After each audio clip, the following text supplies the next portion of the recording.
હા, ભોળામાં ભોળો જો કોઈ દેવ હોય ને તો એ ભગવાન શિવ છે. એટલો ભોળો છે ને ભલામણા. ભલે તમારી પાસે અગરબત્તી કરવાનો ટાઈમ ન હોય તો ભલે, એક કેરસો પાણી ચડાવવાનો ટાઈમ ન હોય તો ભલે, એનું નામ લેવાનો ટાઈમ ન હોય તો ભલે, તમારા કામ ભલામણા ભોળોનાથ કરે કરે ને કરે છે.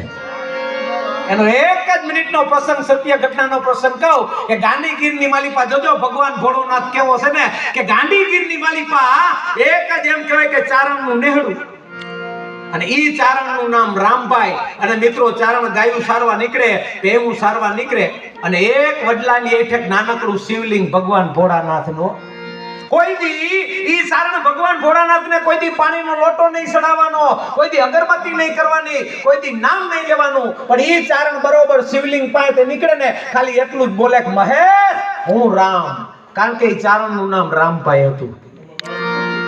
વાલા કરે ભેવું ચારવા નીકળે ને શિવલિંગ જોઈ અને એમ કે મહેશ હું રામ, એટલું કઈ ચારણ નીકળી જાય. અને ધીમે ધીમે ધીમે 70 વર્ષની ઉંમર થઈ ચારણની, અને બરોબર મરણ પથારીએ પડ્યો ભાઈ.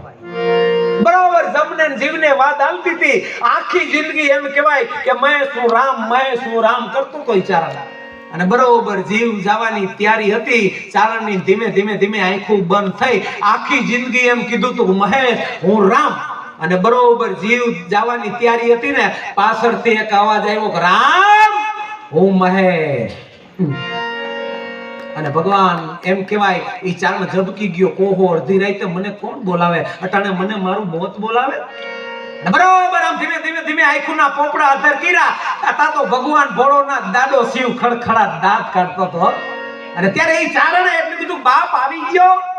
ત્યારે ભગવાન ભોળોનાથ એટલું બોલ્યા કે હા બાપ રામ, આખી જિંદગી તું એમ બન્યો કે મહેશ હું રામ, અને આજ મારો રામ કૈલાસમાં જાતો હોય અને હામો લેવા ન આવું તો દાંડો શિવ નો કહેવાય. ભલા મારા આ શિવ પાછળ આ બેઠા હોય, અને આત્માની પાછળ મેં કીધું ને એક જ શબ્દમાં એમના જેટલા દીકરા, મેં પેલા કીધું ને એક મને તો રાજુ બાપુનું જ નામ યાદ આવે, પણ જેટલા અમારે ગૌરી માતાજીના દીકરા, એમનો પરિવાર મિત્રો એક માં વયા ગયા છે ને, એટલે મને એ પ્રસંગ આપે. તમારી પાસે કદાચ લાખો રૂપિયા હોય, કરોડો રૂપિયા હોય, તમે કાલ સવારે જામકંડોળાની બજારમાં બધી વસ્તુ લઈ શકશો, પણ માથે હાથ મૂકી અને પ્રેમથી દીકરો કેનારી માં ન મળે.